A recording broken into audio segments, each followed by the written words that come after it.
김민아 씨의 사고와 선택이라는 글이 있습니다. 여기 보니까 이런 글이 있어요. 이렇게 태어난 것은 어쩔 수 없는 것이지만 이렇게 사는 것은 나의 선택입니다. 어쩌다 넘어진 것은 어쩔 수 없는 사고였지만 지금까지도 넘어진 채로 주저앉아 있는 것은 나의 선택입니다. 아주 의미가 있는 글 같습니다. 그래서 프랑스의 현대 철학가이자 작가인 장폴 사르트르는 이런 말을 했습니다. B와 C, 알파벳 B와 D 사이에 C가 인생이다. 그랬습니다. 그럼 B는 뭐냐? B는 버섯, 출생. D는 뭐냐? 데스, 죽음. 그 사이에 B와 D 사이 C는 뭐냐? 초이스, 선택이다. 그 출생과 사람은 태어나면서부터 죽을 때까지 C, 초이스, 끊임없는 선택 속에서 일생을 살아가는 것. 이게 바로 인생이다. 그렇게 얘기했습니다. 지난주부터 우리는 대림절을 지키고 있습니다. 오늘은 일생일대 선택을 잘해서 예수님의 육신의 어머니가 된 마리아를 기억하면서 함께 은혜 나누겠습니다. 지금 우리 대림절은 이미 오셨고 지금도 오고 계시고 앞으로도 계속 오실 그리스도를 기다리는 절기입니다. 그래서 지난주에는 지금 우리가 기다리는 주님은 어떤 분이며 그분이 나와 무슨 상관인가, 내가 왜 그분을 기다려야 하는가 하는 것을 기억했습니다. 그분은 한마디로 하나님과 동일하신 분으로서 하나님의 아들이십니다. 그는 높고도 귀한 그 하늘 영광 보좌를 버리고 낮고 천한 우리를 위해 이 땅에 오셨는데 왜 오셨느냐? 죄악의 사슬에 매여서 지옥으로 끌려가고 있는 우리를 풀어주려고. 그래서 당신께서 십자가에 못 박혀 죽으심으로 피로 값을 지불하고 우리를 샀다. 속량했다. 구속했다. 사가지고 그 십자가의 피로 우리를 다 씻겨주시고 깨끗하게 우리의 죄를 하셔서 주님 앞에 우리를 내어놓고 하나님과 우리 사이에 화목을 이루어졌다. 화평을 이루어졌다. 죄 때문에 하나님과 우리가 원수가 되어버렸어. 근데 예수님께서 이 땅에 오셔가지고 우리를 사탄 마귀에서 사가 피로 값을 지불하고 사서 십자가의 피로 씻겨줘가지고 우리를 하나님 앞에 데려가서 하나님 나를 보고 이 죄인을 깨끗하게 잘 봐주세요. 그래가지고 여러분과 내가 하나님과 화해가 이루어졌어. 그래서 예수님이 친히 화목 제물이 되셨다고 그랬어요. 그래서 우리는 이제 하나님을 아빠, 아버지로 부를 수 있게 된 거예요. 그 하나님께서 왜 나를 이토록 사랑해 줬을까? 내가 뭐 하나님 앞에 잘난 게 있다고. 하나님께서 나를 이토록 생명을 주면서까지 우리를 구원해 주시고 성량해 주시고 사랑해 주시기 위해서 이 땅에 오신 거냐 이거예요. 그분이 오시기 때문에 우리는 그분을 정성껏 지금 기다리고 준비하고 있는 겁니다. 이 모두가 하나님의 은혜인 줄로 믿습니다. 우리는 그럴 자격이 없는 사람들이지만은 그저 베풀어 주시는 하나님의 은혜 때문에 우리가 선택받아서 그렇게 된 거예요. 이게 하나님의 은혜예요. 여러분, 우리 교회가 사용하는 용어 중에 가장 많이 사용하는 용어들 중에 하나가 은혜라는 말이죠. 오늘도 여러분 보세요. 아까 은혜 받읍시다. 은혜 받으러 간다. 또 예배 끝나면 은혜 받았냐? 또 은혜 주시기 원합니다. 뭐 이렇게 기도합니다. 자, 그렇다면 과연 은혜가 무엇입니까? 성경에 보니까 오늘 본문에 나오는 마리아를 은혜 입은 자, 은혜를 입은 자라고 말하고 있습니다. 그러면 왜 마리아가 하나님께 은혜를 입은 자입니까? 하루는요, 가브리엘 천사가 약혼한 처녀 마리아에게 찾아와가지고 느닷없이 임신 소식을 전합니다. 30절에 내가 하나님께 은혜를 입었느니라. 보라, 내가 잉태하여 아들을 낳으리니 그 이름을 예수라 하라. 처녀 마리아한테 와가지고 네가 임신했다. 이름까지 지어주는 거예요. 여러분, 이때 유대인의 관습에 의하면은 여자가 순결을 지키지 못하고 배가 불러오고 또 간음을 하게 된다든지 이렇게 되면은 끄집어내가지고 돌로 쳐 죽이는 거예요. 돌로 때려 죽이는 거예요.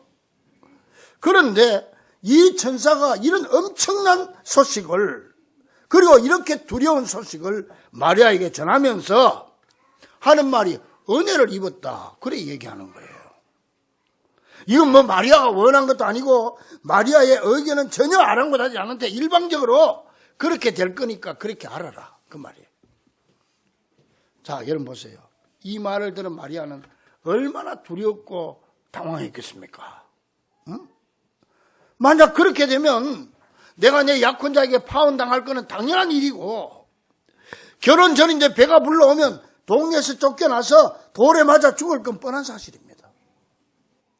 그런데 천사는 이 엄청난 일을 두고 은혜를 받았다고 얘기하는 거예요. 이게 은혜다는 거예요. 30절에 천사가 이르되 마리아여 무서워하지 말라. 내가 하나님께 은혜를 입었느니라. 여기서 우리가 기억해야 될 것은 그렇다면 과연 우리가 은혜 하는데 은혜가 뭐냐 하는 거예요. 대체로 많은 사람들은 은혜에 대한 오해를 가지고 있습니다. 내가 좋고 내게 유익이 되고 내가 바라는 것이 이루어지고 이게 하나님의 은혜다. 그렇게 생각을 하고 그걸 달라고 기도합니다. 그러나 여러분 분명히 알아야 됩니다.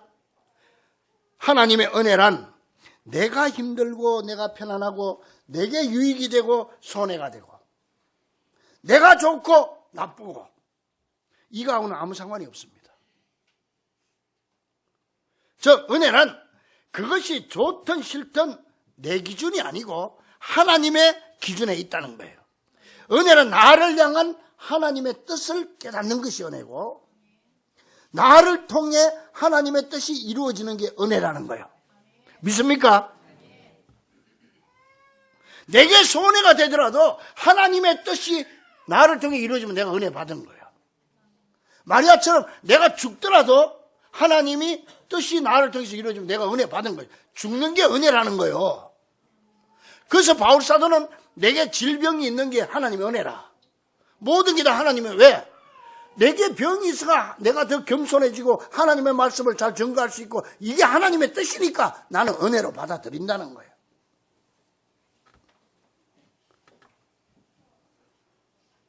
자, 그러면 마리아는 이 점에 대해서 어떻게 반응했습니까?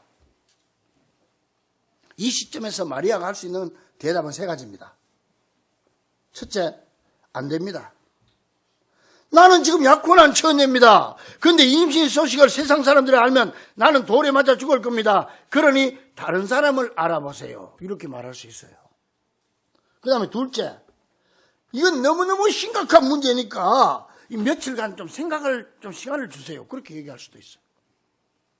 그 세 번째는 뭐냐? 나는 전혀 이해가 안 가지만은 내가 죽을 수도 있는 일이지만은 그것이 진정 하나님의 뜻이라면 나는 무조건 순종하겠습니다. 이 셋 중에 하나를 대답해야 되는 거예요. 여기서 마리아는 군소리 없이 세 번째를 선택합니다. 나는 죽어도 좋습니다. 나는 파혼을 당해도 좋습니다. 이웃의 비난을 받아도 좋습니다. 나를 통해서 하나님의 뜻을 이루어질 수 있고 하나님의 뜻이 이루어진다면 나는 아멘 하겠습니다. 할렐루야. 이게 은혜라는 거예요. 이게. 이렇게 마리아는 자신보다 하나님을 먼저 생각했고 자신의 유익보다 하나님의 뜻을 내 생명보다 더 귀하게 여겼기에 천사는 너는 하나님의 은혜를 입은 자라고 선언하고 있는 것입니다. 이 마리아의 은혜가 오늘 우리의 은혜가 될 수 있기를 주의 이름으로 간절히 축원합니다. 은혜에 대한 올바른 깨달음이 있기를 간절히 바랍니다. 자, 그렇다면 우리는 평소에 어떤 신앙의 삶을 살아야 은혜로운 삶이 되고 또 이 성탄절을 어떻게 준비해야 될까요? 먼저 평소에 하나님의 시선을 끄는 삶을 살아야 됩니다. 하나님의 시선, 주목받는 삶을 살아야 된다 이 말이에요. 마리아는 지금 하나님의 시선을 끄는 사람이었습니다. 28절에 은혜를 받은 자여라고 한 것은 지금까지 과거에 마리아가 생을 살아오면서 너는 하나님 앞에 시선을 끄는 사람으로 살았다. 너는 하나님의 칭찬받는 삶을 살았다. 너는 은혜로운 삶을 살았다. 이 말이에요. 은혜를 받은 자요. 하루아침에 마리아가 선택되가 그랬던 게 아니에요. 하나님이 쭉 마리아 일생을 지금까지 지켜봐 왔다 이 말이에요. 그래 28절 하반절에 주께서 너와 함께 하시도다. 이 말은 지금까지 너를 지켜보고 너에게 시선을 집중했던 하나님이 지금도 너를 지켜보고 계신다. 그 하나님의 시선이 지금도 너에게 머물러 있다. 그 말이에요. 여러분, 하나님의 축복은요, 하나님의 시선을 끄는 사람을 통해서 내려온다는 사실을 잊지 말기 바랍니다. 따라서 우리는 항상 하나님의 시선이 머물 수 있는 생각을 해야 되고 하나님의 주목을 받을 수 있는 말과 행동을 해야 되는 것입니다. 그러므로 특별히 이 대림절 기간에는 생각도 말 한마디도 행동 하나하나도 조심하고 신중히 하시기 바랍니다. 하나님이 인정하고 하나님이 칭찬할 수 있도록 하라는 말입니다. 이 과정에서 우리가 이해하기 힘들고 우리가 받아들이기 어려운 일이 생길 수도 있습니다. 처녀가 잉태하는 것과 같은 일 말입니다. 그러나 오히려 그 일을 통해서 신비 중에 신비인 예수님의 동정녀 탄생이 이루어졌던 것입니다. 예수님의 동정녀 탄생은 신비 중에 신비입니다. 그래 옛날에 연예인 교회에서 연예인들이 모여가지고 성경 공부를 하는데 그 연예인 중에 하나가 성경 공부하다가 나는 성경에 있는 모든 거 다 믿을 수가 있는데 또 처녀가 임신해가지고 아들을 낳았다는 건 난 그건 안 믿어진다는 거예요. 어떻게 처녀가 임신해서 아들을 낳을 수 있는 거예요. 그랬더니 옆에 사람들도 그래 그렇다. 어떻게 그렇지 그랬더니 그때 지금 세상적 구봉서 장로님 있죠. 구봉서 장로님이 탁 나서서 하는 말이 야! 지 남편도 믿었다는데 네가 왜 못 믿냐? 그냥 믿어. 그렇잖아요. 남편 요셉도 믿었는데 네가 왜 못 믿어? 그렇습니다, 여러분. 어떻게 보면은 못 믿는 게 정상입니다. 신비 중에 신비이기 때문에. 그러나 이거는 성령의 능력이 아니면 안 믿어지는 겁니다. 성령의 능력으로 믿는 겁니다. 믿음은요, 보이지 않고 이해되지 않는 것을 믿는 게 믿음입니다. 지금은 비록 이해하기 힘든 상황이라고 할지라도 그 상황이 하나님의 의도 가운데 있고 하나님의 뜻이라면 우리는 힘들어하거나 걱정할 필요 없이 하나님께 다 맡겨야 될 뿐 아니라 오히려 기대하는 가운데 내 삶 속에서 우리 주님이 탄생하길 믿고 기다려야 하는 것입니다. 그래서 천사는 마리아에게 30절에 마리아여 무서워하지 말라. 마리아도 사실 무서웠을 거 아니에요. 처녀가 그런 소식 들었으니까. 암만 이게 하나님의 뜻이라도 무서웠지요. 무서워하지 마라. 이 말은 무슨 말입니까? 하나님의 뜻은 너의 생각과 다르다. 하나님의 시선이 머무는 것은 항상 축복의 사건이 일어날 줄 믿어라. 인간적인 생각으로 인간적인 이해로 무서워하지 말라. 믿습니까? 항상 우리가 은혜라고 하는 건 하나님의 뜻을 깨닫는 게 은혜라고 그랬지. 이 은혜가 내 속에 들어올 때는 내 인간의 생각과 충돌을 일으킵니다. 항상 하나님의 뜻이 나오면 내 인간의 생각이 여기 반대로 생각이 납니다. 야, 그렇지만 암만 그래도 그럴 수가 있냐? 어디 너 잘못하면 죽어. 너 꼭 그런다고 너 별나게 예수 믿는다. 항상 충돌을 이렇게 돼 있어요. 마리아도 그랬을 겁니다. 그러니 하나님이 두려워하지 마라, 무서워하지 마라고 한 겁니다. 그러므로 우리는 평생 그렇게 살아야 되겠지만은 이제 이 대림절 남은 기간 동안만이라도 하나님의 시선이 머무는 자리에 하나님의 뜻이 이루어지고 그곳에 신비한 기적이 일어난다는 사실을 기억하고 오직 하나님의 시선을 의식하는 삶을 삶으로 주님 오심을 준비하는 귀한 성도들이 될 수 있기를 주의 이름으로 간절히 축원합니다. 항상 생각을 하든지 말하든지 행동을 할 때 이 두 가지가 내 인간과 하나님의 뜻이 충돌할 때 하나님을 의식하라는 얘기예요. 하나님의 시선이 머물러 하나님의 주목을 받을 수 있도록 살아라는 얘기예요. 자, 그렇다면 하나님은 어떤 사람을 주목하십니까? 하나님은요, 겸손하게 순종하는 사람을 주목하십니다. 겸손하게 순종하는 사람. 어느 날 성 프란시스코에게 한 사람이 찾아와서 말합니다. 선생님이야말로 그리스도의 영광을 나타내는 분입니다. 선생님을 만나기만 하면 사람들이 다 변하는데 그 비결이 어디 있습니까? 그런 능력이 어디서 나옵니까? 프란시스코는 조용히 대답합니다. 전능하신 하나님은 어느 날 이 지구상에 있는 수많은 사람들 가운데 가장 연약하고 가장 무지하며 가장 미련한 한 사람을 보기 시작하셨습니다. 그리고 하나님은 이렇게 말씀하셨습니다. 그렇다. 저 사람이다. 저 사람을 통해서 내 강함과 지혜로움과 능력을 나타내리라. 그것이 하나님이 나를 선택하신 이유의 전부입니다. 여러분, 내가 낮아지면 주님이 나를 높여주십니다. 할렐루야. 내가 버리면 주님이 내 품에 안겨주는 거예요. 내가 죽으면 주님이 사는 거예요. 이 두 가지가 내 속에 하나님의 은혜와 인간의 세가 충돌할 때 무엇을 죽이느냐 하는 게 우리의 신앙이에요. 나를 죽이고 자기를 부인하고 십자가를 지고 주를 따라야 될 줄로 믿습니다. 여러분, 하나님의 선택의 기준은요, 인간의 선택 기준하고 다릅니다. 그래서 고린도전서 1장 28절에 보니까 하나님께서 세상의 천한 것들과 멸시받는 것들과 없는 것들을 택하사 있는 것들을 폐하려 하시나니 이는 아무 육체도 하나님 앞에서 자랑하지 못하게 하려 하심이라. 하나님은 우리를 평가하실 때 세상적인 조건으로 평가하지 않는다는 말입니다. 오직 이 사람이 겸손한 사람이냐 교만한 사람이냐 그것만 봅니다. 그래서 성경을 보면요, 하나님께 쓰임받은 수많은 사람들은 하나같이 겸손한 사람들이었습니다. 그러므로 우리 평소에도 겸손함으로 살아가고 겸손함으로 주님을 맞을 준비를 합시다. 겸손은 하나님의 은혜를 담는 그릇입니다. 겸손의 그릇이 클수록 큰 은혜를 담을 수가 있습니다. 교만은 은혜를 쏟아버리는 겁니다. 그래서 야고보 4장 6절에 하나님이 교만한 자를 물리치시고 겸손한 자에게 은혜를 주신다.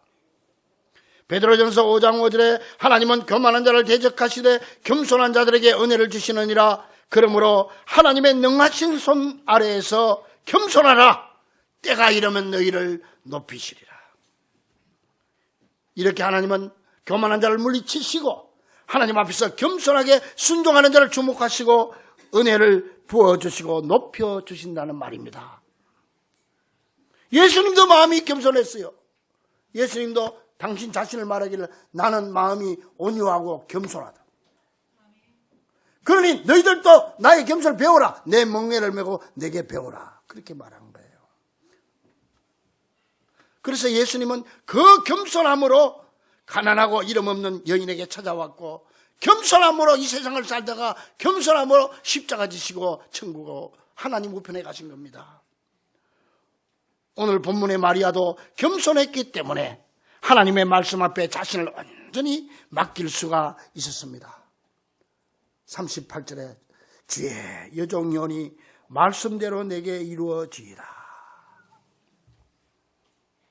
자, 그러면 여러분, 겸손은 무엇이고 교만은 뭡니까? 이게 세상 기준하고 성경 기준하고 좀 달라요. 세상 사람들은 그냥 무조건 낮아지고 그냥 이러면 다른 사람 자기의 이권을 위해서 유익을 위해서도 그럴 수 있잖아요. 그거 겸손이 아니거든. 근데 물론 같은 것도 있지만은 한마디로 이렇습니다. 겸손은요, 하나님의 말씀을 깨닫는 게 은혜잖아요.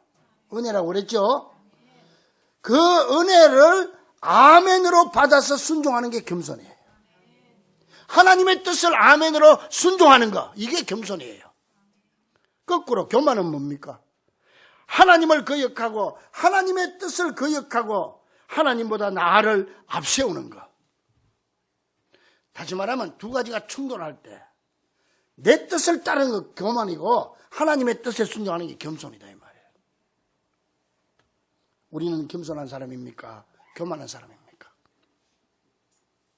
따라서 겸손한 자에게 나라고 하는 건 없습니다. 나는 없습니다. 오직 나를 향한 하나님의 뜻과 하나님의 말씀뿐입니다. 주님이 가려면 가고 오라면 옵니다. 주님의 뜻이라면 죽어도 좋고 살아도 좋습니다. 이게 겸손입니다. 주님의 뜻이, 내가 죽는 게 주님의 뜻이면 내가 죽는 게 은혜라 이 말이에요. 내가 손해보는 게 하나님의 뜻이면 손해가 은혜예요. 이걸 내가 받아들이고 아멘하면 나는 겸손한 사람. 하나님 앞에서. 겸손한 나는 그건 안 되겠습니다. 교만이에요. 보세요. 이런 자를 하나님이 은혜를 더 부어주시고 높여주신다는 말입니다. 마리아가 얼마나 겸손했습니까?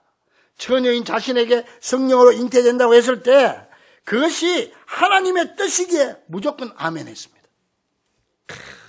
주의 여종연이 말씀대로 내게 이루어지리라.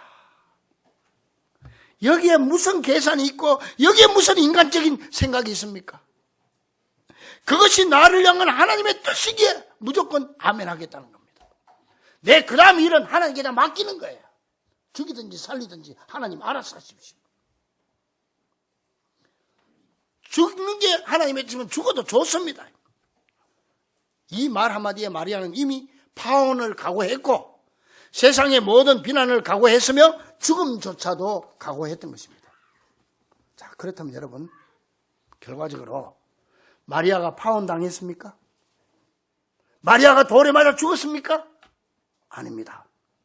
이런 겸손과 순종의 사람 마리아를 하나님은 계속 주목하시고 계셨습니다.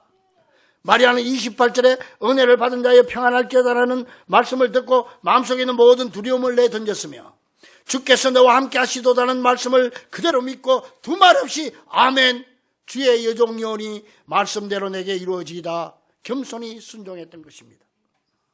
하나님은 이런 마리아의 겸손한 믿음을 보시고 더 나은 길을 예비해 놓으시고 그를 지키시고 높이실 계획을 가지고 계셨던 것입니다. 여러분, 많은 사람들은 십자가를 사랑한다고 말합니다. 여러분들 다 십자가를 사랑하는 사람들입니다. 얼마든지 그 사실입니다.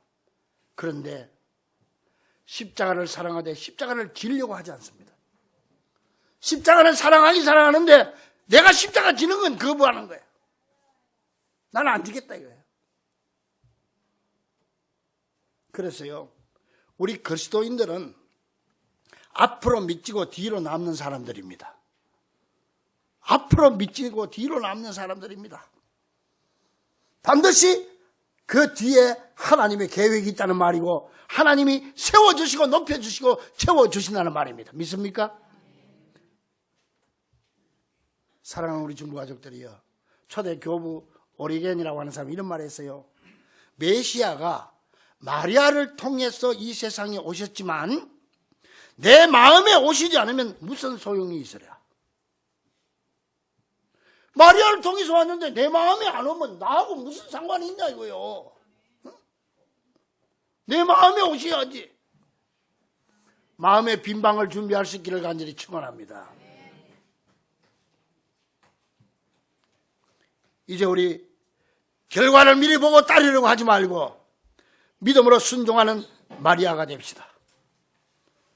하나님의 뜻이라면 나는 죽어도 좋습니다. 내 모든 걸 주님 앞에 내려놓습니다. 나는 완전히 낮아집니다. 하나님 말씀 앞에 나는 없습니다. 주님 뜻대로 되기를 원합니다. 주의 여종연이 말씀대로 내게 이루어지이다. 겸손과 순종으로 준비합시다. 그러기 위해 하나님의 시선이 머무는 삶을 삶으로 내 삶 속에 신비한 기적을 탄생시키는, 그래서 체험하는 귀한 성도들이 될 수 있기를 주의 이름으로 간절히 축원합니다. 기도하겠습니다. 하나님 감사합니다. 부족한 저희들을 위해서 주님께서 이 땅에 오셔서 친히 십자가 지시고 보혈로 우리를 씻겨주시고 우리를 당신의 자녀 삼아주기 위하여 우리를 불러주시고 택해주신 그 놀라운 은혜를 깨닫게 하시고 깨달은 바 은혜에 마리아처럼 아멘 할 수 있는 겸손을 우리에게 허락하여 주시옵소서.